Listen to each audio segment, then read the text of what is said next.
Olá, boa tarde a todos. Nós vamos começar mais um estudo da obra do Leon Denis, Depois da Morte, tá bem?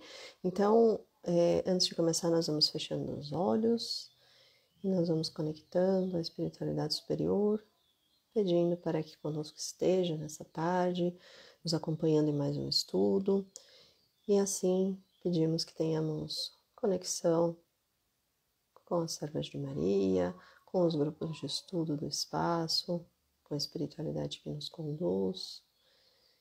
E dizemos: Ave Maria, vós sois cheia de graça, o Senhor é convosco.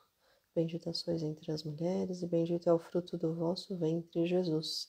Santa Maria, Mãe de Jesus, rogue por nós, agora e para sempre. Que assim seja, graças a Deus e graças a Jesus. E assim, então, mais conectados, nós iniciamos o nosso estudo da tarde. Na primeira vez, então, que nós fizemos o estudo foi do capítulo 42, a vida moral. Semana passada, o dever, do capítulo 43, e hoje seguimos com o capítulo 44, está bem? No 44, então, nós temos o título Fé, Esperança, Consolações. Bom, iniciamos com a definição de fé. Então, o primeiro parágrafo já traz uma definição bastante clara de fé. E aí ele diz: a fé é a confiança do homem no seu destino, o sentimento que o eleva à infinita posteridade, a certeza de estar no caminho que o conduz à verdade. Então, esse início traz a definição primeira de fé, tá bem? Então, a fé seria essa confiança, e ele já divide a confiança na divindade, não é? Em Deus, e a confiança de estar no caminho do bem, ou seja, nós já temos aí duas ideias de fé, tá bom? Pronto, então, desde o início eu já queria mostrar que a fé, não é, se desdobra em duas frentes, que seriam a esperança e as consolações.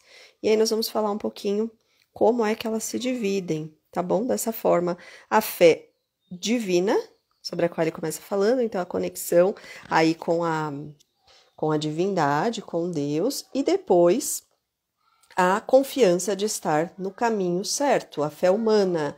Então já temos aí o princípio desse estudo, tá? Uma coluna vertebral aí que vai nos conduzir durante toda essa conversa de hoje, tá bom? E aí, a sequência, ainda no mesmo parágrafo, ele fala a diferença entre a fé cega, essa fé que não tem a razão envolvida, e a fé racional, a fé que trabalha com, além dos sentimentos, também o raciocínio. Então, emoção e razão. Interessante que ele diz que a fé cega é um farol cujo clarão não pode dispersar a névoa. Tá, então, nós teríamos sim uma possibilidade de um farol, mas ao mesmo tempo nós teríamos esse farol que nos cega, não é uma fé raciocinada, portanto.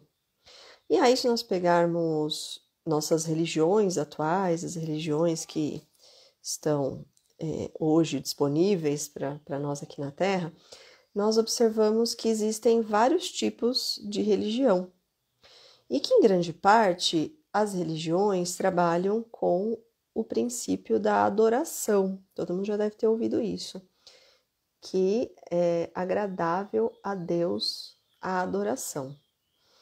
Puxa, nós sabemos que Deus, Criador, ele está acima de tudo, de todos, é essa maior potência que existe, o nosso, né? Deus é a causa de todas as coisas. Então, como é que algo tão superior a nós humanos pode ter a mesma necessidade que nós? Porque nós sim temos a necessidade dessa adoração, essa necessidade de agradarmos, essa necessidade de alguém ficar trazendo que somos bons, elogiando, né? Então, essa adoração, na verdade, serve mais para o homem do que para Deus. Começa daí a nossa reflexão, não é? Então, tudo bem, por que isso pode ser agradável para Deus? Porque nesse momento eu não estou fazendo outras coisas. Eu estou num princípio de prática ali religiosa que me impede de fazer coisas que não sejam positivas, tá? Então, primeiro, existe essa fé que é cega, que não é raciocinada, ok. Ajuda, porque eu deixo de fazer outras coisas, ou porque pelo menos me tira de um caminho que não é produtivo, que não é positivo, que não é bom. Eu me encaminho, ok, deixo de ter práticas tão negativas. Esse é um dos pilares, uma das ideias de que nós vamos tratar. Mas, por outro lado, óbvio que se eu puder ter uma fé que me ajude também de forma inteligente, isso é ainda mais produtivo. O que nós queremos dizer com isso? Que nós temos essa fé que é menos raciocinada ou nada raciocinada, é aquela que aceita como mistérios, né? Então, eu aceito a ideia de que existem todos esses mistérios e eu não preciso entendê-los, ok? No entanto, é possível que se tenha um entendimento, né? Que se estude, que se... Claro, não tenho como atingir a inteligência ou conhecimento pleno, né, dos mistérios divinos, óbvio, mas minimamente entender aquilo que é possível de entendimento nesse momento da Terra, tá? Então, estarmos disponíveis para aprender e estudar e entender aquilo que nos é permitido nesse momento. Bom, aí, se nós pesquisarmos a ideia que nós já dissemos da fé humana e da fé divina, olha que interessante, gente, a fé humana e a fé divina. No Evangelho, lá no capítulo, Evangelho segundo o Espiritismo, tá bom? Lá no capítulo 19, nós temos o capítulo só sobre a fé. Depois deem uma olhada. Eu até marquei aqui, ele começa, como quase todos os capítulos lá do Evangelho, começa sempre com essa passagem do Novo Testamento, passagem bíblica. Então, olha lá, no Evangelho, ele trabalha o capítulo 19 de Mateus, os versículos de 14 a 20, que é aquela passagem que Jesus estava na praça pública e chegam os pais de um menino e pedem para que ele cure esse menino, que supostamente tinha uma obsessão ali, ele sofria muito, e Jesus cura essa criança. E aí os discípulos ficam muito impressionados e perguntam, mas Senhor, por que nós não conseguimos também curar? Porque antes, né, tentaram ali e nada pôde ser feito. E aí Jesus diz, por conta da sua incredulidade. Vocês são incrédulos, quer dizer, não acreditam, não têm fé. Porque se vocês tivessem a fé do tamanho de um grão de mostarda, né, que é mínimo, vocês diriam a essa montanha, transporta-te daqui para ali, e ela se transportaria. E nada seria impossível para vocês. Então, essa é a passagem bíblica que aparece aí no início do capítulo 19, lá do Evangelho, sobre a fé. Quer dizer, olha só, aqui nesse capítulo que nós estamos estudando, aparece bastante o princípio da fé como aquela que remove as montanhas, quer dizer, tira os percalços, os obstáculos, as dificuldades do nosso caminho. Mas será que esse tirar é literal? Tirar, gente, não tem problema nenhum na vida. É isso, é possível? Não é? Não, na verdade temos aí muitas experiências, temos de experienciar as situações. Então não é que ele ter fé vai fazer com que eu não tenha as dificuldades, os problemas. No entanto, não é não ter o problema, mas é ter essa disposição para enfrentar essas situações. E aí, quem quiser comentar, nós já passamos provavelmente por muitos percalços, não é? Por muitas dificuldades na vida. Ok. Que é que você já removeu da sua vida com a fé? Você se lembra de alguma situação? Se você quiser colocar aqui no comentário, daí a gente fala um pouquinho. Então, pensando nessa ideia da fé humana e da fé divina que entra nesse capítulo do Evangelho. O que é isso? Quando eu acredito na superioridade, não é? Na espiritualidade superior, em Deus, eu tenho, sim, uma certeza de que estou sendo cuidado, de que estou sendo olhado o tempo todo, de que tenho ajuda, uma ajuda que não é só humana. E essa fé humana, por outro lado, é complementar, porque é aquela fé que faz com que nós acreditemos no nosso próprio potencial. Puxa, eu sou capaz de fazer isso. Eu tenho essa disposição, eu tenho dentro de mim um motivo, um mote para fazer alguma coisa bacana. Então, eu tenho essa força de acreditar em si mesmo. Ok, então esse é um aspecto, tá? Então, o Evangelho mostra essas duas vertentes da fé. A fé humana, acreditar na própria possibilidade, e a fé divina, saber que temos uma ajuda que extrapola o humano, que extrapola o material, entra na esfera do espiritual. Pronto, então essas duas frentes. Se nós observarmos, esse conceito de fé humana e fé divina também aparece nas outras religiões. Em várias outras religiões isso é abordado, a fé humana e a fé divina. Cada um à sua moda, tá? Então, se vocês observarem, quando se fala em algumas religiões mais dogmáticas ou que não tem essa fé com a possibilidade de ser raciocinada, o que nós encontramos é a definição de que a fé divina é essa fé em que você aceita como algo totalmente externo ao homem, como algo misterioso, algo que eu nunca teria acesso ao entendimento. Eu nunca poderia entender ou interpretar ou conceber aquilo que acontece como mistério. Pronto, seria a fé divina. A fé humana, então, por outro lado, seria essa dúvida. Aí eles até, em geral, usam a passagem lá da dúvida de Tomé, enfim, toda aquela questão bíblica. Pronto, então é um outro olhar, tá? O que nós propomos no Espiritismo é justamente essa ideia de eu ser capaz de também mover minha vida, de eu também fazer coisas boas e ter atitudes produtivas, acreditar que eu sou capaz, isso a fé humana, tá bom? E a fé divina, sim, contar com esse apoio espiritual. Se alguém quiser comentar, pode ser em qualquer uma das instâncias, tá? Na fé humana ou na fé divina, que eu tive esse apoio de mover alguma montanha, superar alguma dificuldade. Então, esses conceitos, esses exemplos entrariam aí. Muito bem. E aí ele explica nesse próprio capítulo, explica bastante sobre a questão da montanha no sentido figurado. A gente já falou dela como sendo paixão, ignorância, preconceito, interesse material. Olha só, gente, tudo isso, todos esses aspectos, então, paixão, ignorância, preconceito, interesse material, tudo isso é bem complexo porque nos atrela à Terra, nos gruda aqui à Terra. Nós deixamos de ter conexão com o superior, com Deus, portanto.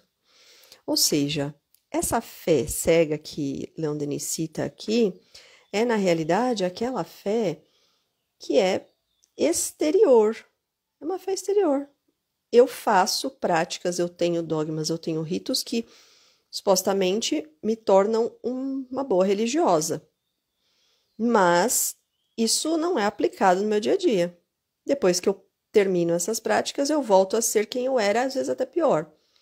Olha só que coisa interessante, gente. Como é que eu posso entender ou conceber que hoje, né, no nosso estado evolutivo, seja possível de eu ter apenas práticas exteriores que a minha moralidade nada conste, nada conte para essa conexão com Deus. Bom, tanto faz o que eu faça. Não muda nada.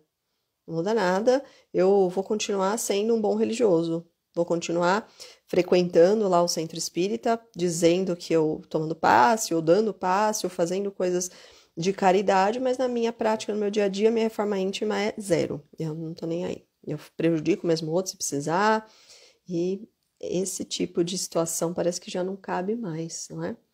E aí, não sei se vocês já ouviram um ditado que brincava assim: é muito melhor que você abra uma igreja, funde uma igreja, ou monte uma igreja, a montar um bar.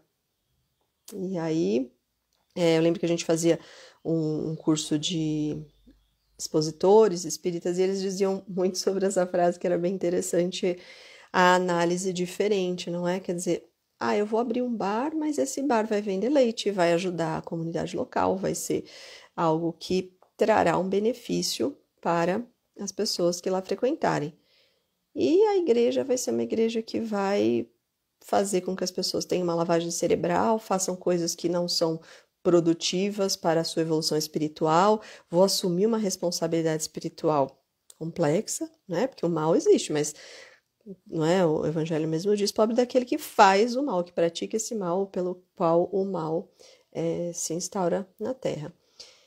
Então, esses discursos, não é, que nós temos aí hoje na sociedade, muitos discursos de ódio, não é, de todos os lados, religiosos, políticos, de todos os lados existem esses olhares que fazem com que esse tipo de discurso, às vezes até de cunho religioso mesmo, acabe sendo mais prejudicial do que positivo para as pessoas, tá bom? Então, pensar nisso, às vezes, essa metáfora, né, essa brincadeira que se faz aí do bar ou da igreja, muitas vezes bar seria melhor nesse sentido. Quer dizer, muitas vezes mais importante ou preferível que eu tenha atitudes dignas, atitudes boas e que ajudem o semelhante, que nos ajudem no progresso moral, a ser uma pessoa religiosa esvaziada de sentimentos, esvaziada de práticas que conduzam ao bem, tá bom? Então, essa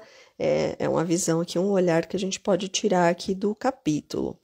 E aí, ele fala um pouquinho sobre a fé humana, como sendo a convicção que inflama o homem e o impele a novos caminhos. É a visão daquele fogo sublime, aceso pela mão de Deus, sobre eternos vértices, para guiar a humanidade ao belo e ao verdadeiro. Olha aqui então a definição. Quer dizer, aquela motivação que nós temos para o nosso trabalho material passa também pela fé humana. Quer dizer, eu acredito nisso, eu faço o melhor de mim, eu dou o meu melhor no meu ambiente de trabalho, no meu dia a dia, bem? Então, esses guias que nós temos seguros rumo ao belo e ao verdadeiro. Muito bem. E aí a fé cega, por outro lado, essa fé religiosa esvaziada de significação para a vida, ela é impaciente, ela, em seus excessos, produz normalmente a perfídia, a intolerância e o fanatismo religioso.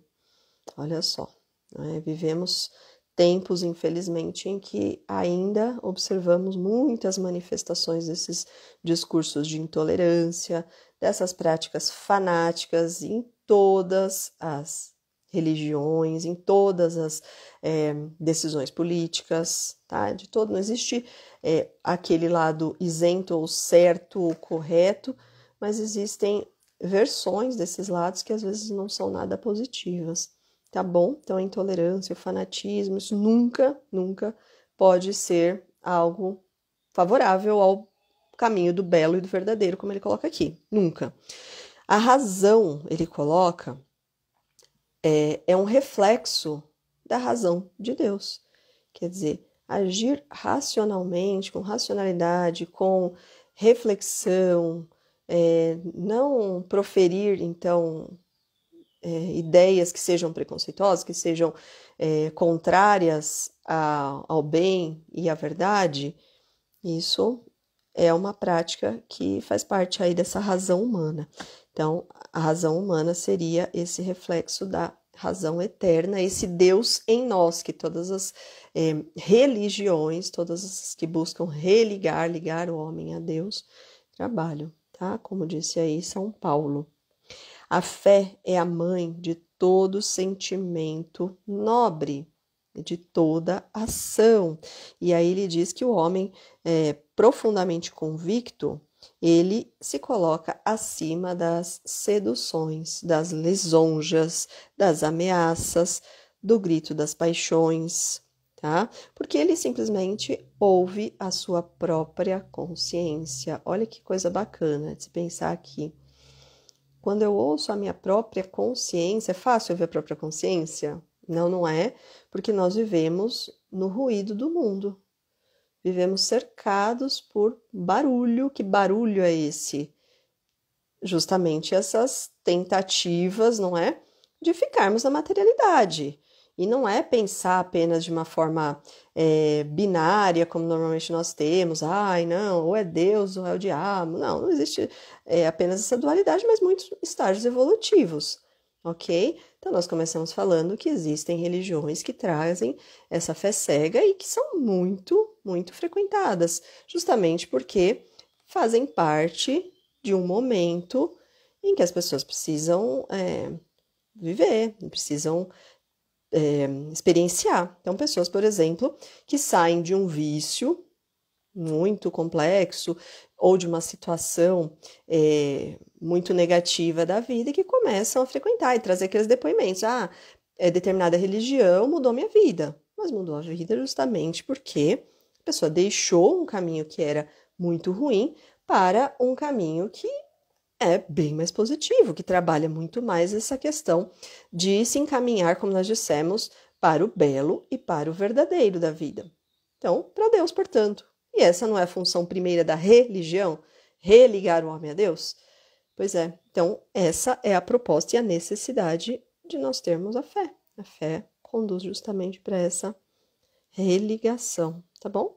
Então, quando nós ouvimos a consciência na qual temos esse princípio divino, pronto, aí nós já temos a nossa resposta, nós já sabemos o que devemos ou não fazer em determinada situação, ok? Existem muitas análises que trabalham sobre o eco, sabe o eco, barulho? O eco. Pois é, então nesse eco, que às vezes estamos num lugar que tem menos móveis, um cômodo mais espaçoso, por exemplo, em mudança que a gente sente muito isso, né? Esvazia aquele cômodo, de repente você fala, você ouve sua voz. Aquele eco acontece conosco, quando nós estamos esvaziados da religião, esvaziados de Deus, dessa conexão espiritual. Puxa, eu estou tão esvaziado dessa conexão espiritual que eu sou um eco do mundo. Tudo o que acontece ao meu redor repercute intimamente em mim. Eu não consigo distanciar. Então, eu trago o trabalho para casa, problemas do trabalho para casa. Puxa, mas eu tô aqui no final de semana, num sábado, e eu tô aqui digerindo ainda uma questão que aconteceu no meu trabalho. Sofrendo por isso. Natural. Se nós somos ecos do mundo, sim. Certamente nós temos essa questão. Tudo que acontece, alguém fala alguma coisa, pronto, aquilo fica na minha cabeça, eu fico remoendo aquela chatice o tempo todo, porque eu não consigo me desvincular. Estou aí conectado. Bom, existe uma historinha bem bonitinha de que uma tribo indígena aqui do Brasil, na época lá antes do descobrimento, ela trabalhava com a iniciação dos seus guerreiros. Então, os guerreiros eram submetidos, os meninos ainda muito jovens, não é? Na adolescência, ali eram submetidos a algumas provas para se tornarem bons guerreiros. Pronto, então, uma das provas, olha que interessante, era deixar esses meninos por muito tempo no som, sabe? Uma balada indígena, num som, uma música bem envolvente, aqueles hits, imagina só, aqueles que a gente, chiclete, sabe? Música chiclete, gruda na cabeça. Então, pois é, você ouve, sabe quando você ouve, fala, chatice, eu não gosto dessa música, tira essa música, e daqui a pouco você está cantando a música, não é envolvente? Né? Música, então, esse ritmo, essa melodia, às vezes o próprio ritmo dos versos ali poéticos da música fazem com que você memorize aquilo, né? Então, musiquinha chiclete, principalmente música ruim, né? Música com letra que não agrega nada, são aquelas que mais grudam na cabeça. Pronto, então eu fico com essa música. Pois esses meninos indígenas eram submetidos a esse tipo de música, ficavam ali ouvindo essas músicas e eles eram provados, né? A prova deles era justamente não reproduzirem. Olha que legal. Será que eu sou capaz disso? Ficar lá ouvindo aquela música que é envolvente e eu não reproduzir essa música? Era isso que acontecia. E os meninos, em geral, passavam nessa prova porque tinham essa força moral, eram treinados desde crianças, desde jovem, a ouvir a própria consciência. Olha lá, quer dizer, esses guerreiros eram justamente guerreiros porque não se envolviam com situações externas. O externo, o mundo, não repercutia neles intimamente, eles mantinham intacta ali a sua fé. Olha só, a fé humana misturada à divina, as duas juntas, trabalhando para essa força moral que devemos ter aí diante das não provações apenas, mas das experiências da vida em geral. Não é? Quantas vezes, eu me magoei com isso, você se magoou. Mas foi o fulano que fez negócio para mim, eu fiquei aqui magoada remoendo. Você viu como que ele falou comigo? Então, essa experiência para você foi assim, para o outro. Poderia não ser. Se ele estivesse bem intimamente, talvez aquela situação não abalasse. O difícil é estar bem, não é? Estar bem intimamente o tempo todo aí. Bom, seguindo aqui, Leon Denis coloca assim, a fé, ela precisa dessa liberdade, do livre pensamento, no lugar dos dogmas e mistérios. E aí ele puxa justamente a ideia do espiritismo ser uma crença robusta justamente por ser racional, ou seja, permitir que nós tenhamos também consciência dos atos. Não basta adorar Deus, não basta se colocar ali numa situação de humildade, submissão perante a vontade de Deus. Basta também mostrar que temos responsabilidade, que o livre-arbítrio é nosso, faz parte da nossa jornada, tá? Deixa eu só ver se eu coloquei mais coisas aqui sobre isso. Pronto, então a fé humana, como nós dissemos, estaria alicerçada também na razão, assim como a fé divina. E a fé divina, essa que parte dessa emoção, esse reconhecimento de Deus, traria também essa contraparte, tá? Então, razão e emoção, fé humana e fé divina caminhando de mãos dadas, juntas, tá? Olha só, a certeza da vida pós-morte nos dá esse consolo. Qual é que era o título mesmo? Qual era o título desse capítulo mesmo? Fé, esperança, consolações. Olha só, a fé, ok, seria o pilar do qual derivariam a esperança, pensando nesse pilar do humano, da fé humana. Então, eu tenho esperança de, sei lá, ter um salário melhor, ter uma condição melhor para ajudar fulano, para que meu filho tenha acesso a determinado bem. Eu tenho esperança de que isso vai melhorar, ok? E essa esperança parte justamente do meu esforço, do meu trabalho. Puxa, o que você faz para isso? Eu faço tal coisa, eu trabalho, eu me esforço. Eu tenho esperança de que meu esforço seja atingido dessa forma, ok?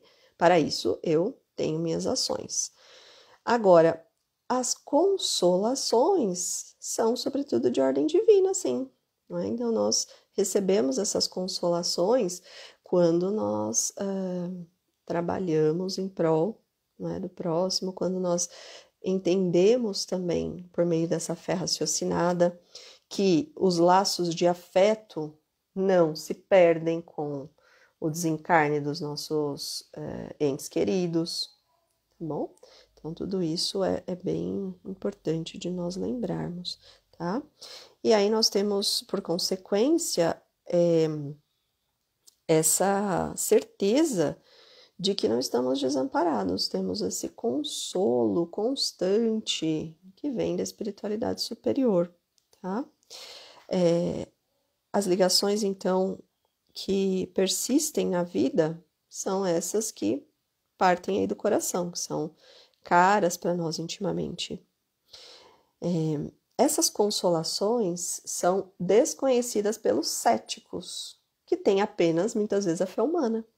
Porque tem gente até que se diz ateu e fala assim, olha, não, eu não acredito em Deus, mas é uma pessoa super bacana, faz bem para os outros, tem um monte de... a vida é super reta, super correta, conectada com o bem, com o verdadeiro, com o útil. Puxa, então, quer dizer, essa pessoa, nossa, ela vai se perder, ou ela vai, não é uma pessoa que pode ser tido como uma pessoa boa.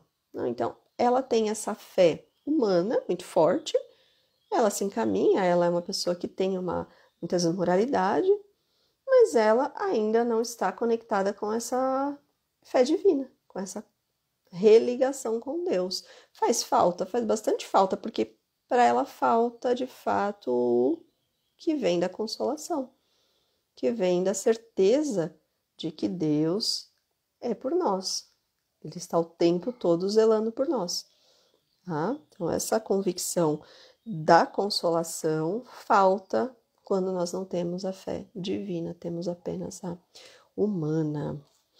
E aí, eu acho que dos dois lados, então, nós dissemos que existe essa pessoa que muitas vezes diz não acreditar em nada, além da materialidade, e temos também pessoas, por outro lado, que só contam com Deus, não fazem a parte aqui na Terra. Então, são dois extremos, prejudiciais ambos. Se eu só tenho a fé humana, sou mais eu, faço tudo, beleza, acredito aqui na minha força, no meu potencial, não preciso de ajuda, muitas vezes a ajuda divina faz falta. Por outro lado, puxa, Deus proverá, eu fico aqui deitadinho no sofá, vendo minha TV tranquilamente, não me preocupo com mais nada e Deus proverá. Então, essa expectativa pode não ser alcançada porque não fizemos nossa parte. Bom, então, essas duas partes se complementam. Maravilha. E aí, já encaminhando aqui para a conclusão, nós temos essa resignação para os males da vida. Então, por meio de uma fé raciocinada como o Espiritismo, nós entendemos que somos super capazes de suportar. Né? Deus dá o frio conforme o cobertor, porque nós somos capazes de superar. Às vezes achamos que não. Às vezes nos falta tanto a esperança, né, a fé humana, deixamos de acreditar que somos capazes, quanto a fé divina. Puxa, já cansei de pedir, parece que não sou ouvido. Tá? Então, falta, às vezes, essa fé nas duas instâncias, né? Nas duas vertentes, na humana e na divina, fica, às vezes, faltando para a gente. E aí, essa resignação à vida, puxa, não há o que eu possa fazer, eu já fiz tudo o que eu podia. Pedi ajuda divina, ainda assim a situação não melhora. E aí entra essa questão da resignação, entender que por algum motivo que eu desconheço nesse momento, não é? Porque apesar da fé raciocinada, nós não somos donos da verdade, não conseguimos compreender e aprender tudo que vem de Deus também. Apesar disso, nós temos aí essa questão da fé humana, né? Da fé humana associada à divina, para a questão da resignação, entender que precisamos passar por aquilo, sabe lá por quê, mas precisamos, não é? O Janielson coloca, não basta só a fé, também temos de pôr em prática essa fé, fazendo bem e trabalhando para o bem, o amor, e sempre com o nosso Pai amoroso e misericordioso. É um resumo justamente do que a gente disse. Obrigada, Janielson, acho que é um olhar muito cuidadoso aí de tudo que a gente conversou aqui, porque é essa associação, né? Contar com a religião sem deixar de fazer nossa parte, justamente isso. Ótimo. E aí nós aceitamos justamente de forma resignada, entendemos essas situações todas pelas quais nós passamos com a ideia de não lamentar, não deixar de ser grato à vida e a Deus, porque passamos por situações difíceis, né? Porque vivemos esses percalços, tá bom? E aí nós voltamos àquela questão de tantas vezes nos faltar, né? Tantas vezes nos faltam essas duas partes aí da fé e problemas bem complicados acontecem. Essa falta de resignação, enxergamos aí gerações que estamos criando que muitas vezes não conseguem ouvir um não como resposta. E aí, quando nós vemos que, por exemplo, a causa do suicídio de um jovem ou até de uma criança, porque hoje vem acontecendo muito, foi um não qualquer, um não que, puxa, não faz sentido.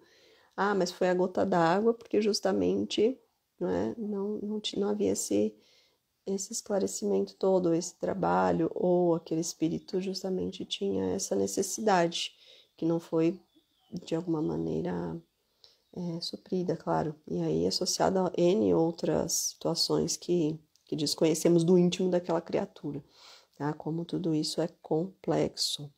Bom, e aí, já encaminhando para o encerramento, no último parágrafo, Leon Denis coloca assim, olha, nossa sociedade, que eu acabei de falar, não é, dos casos aí inúmeros de suicídio ou de homicídio por questões de ódio mesmo, por questões às vezes que levam a pessoa a matar a outra ou tirar a própria vida, porque temos ainda essa febril prática da especulação. Nós temos pouca preocupação pelo ensino moral, ok?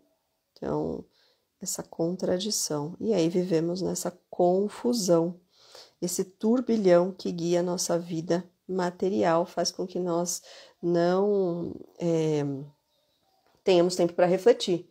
Então, vivemos, como nós dissemos aí, como eco do mundo. Sou um eco do mundo e eu não consigo passar na prova do guerreiro. Sabe a prova do guerreiro? Pois é.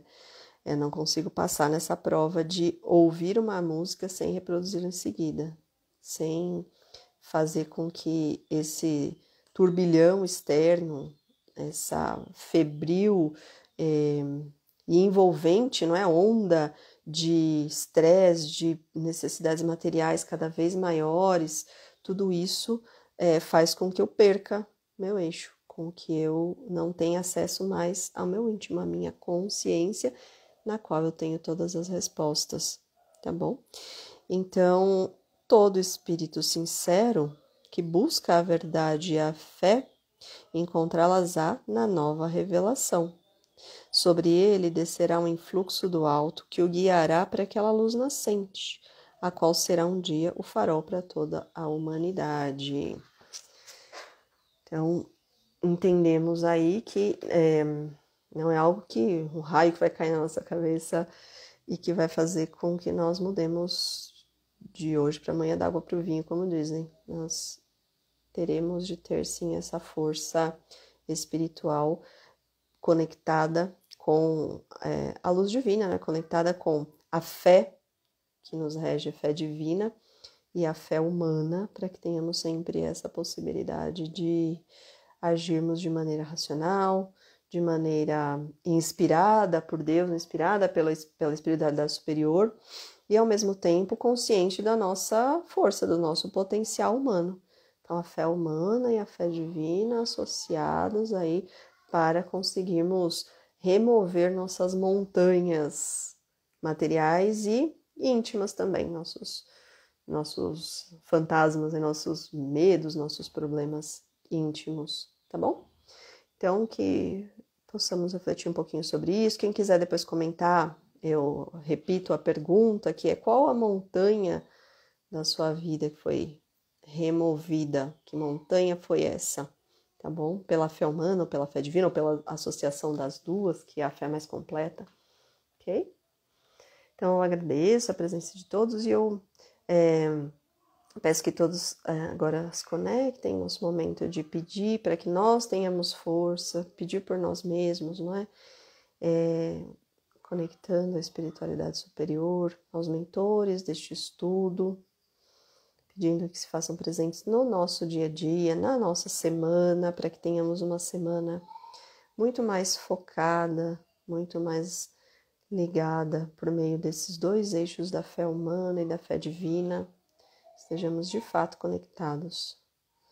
Para isso, nós pedimos a intercessão, a proteção dos nossos mentores, que sejam reforçados nessa tarde, e a presença em nossa vida e conectada também desses guerreiros mesmo do bem, que já não se envolvem intimamente com problemas materiais, com problemas que não lhes cabem, E exemplo desse guerreiro, nosso querido São Miguel Arcanjo.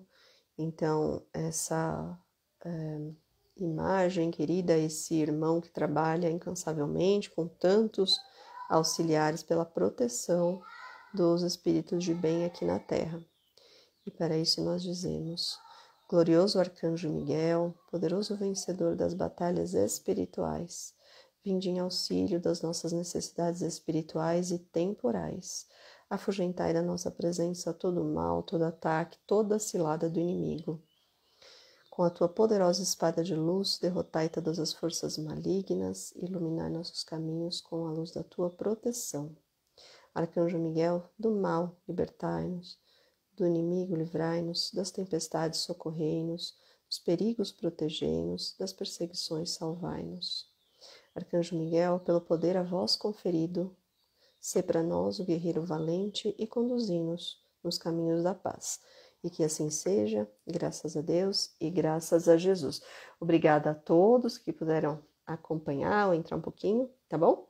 Boa semana e nos vemos então. Eu coloquei lá uma enquete também, para que vocês digam depois qual é o melhor horário para vocês para o estudo. Se quiserem participar, nós agradecemos, tá bom? Obrigada, um beijo, boa semana. Tchau, tchau.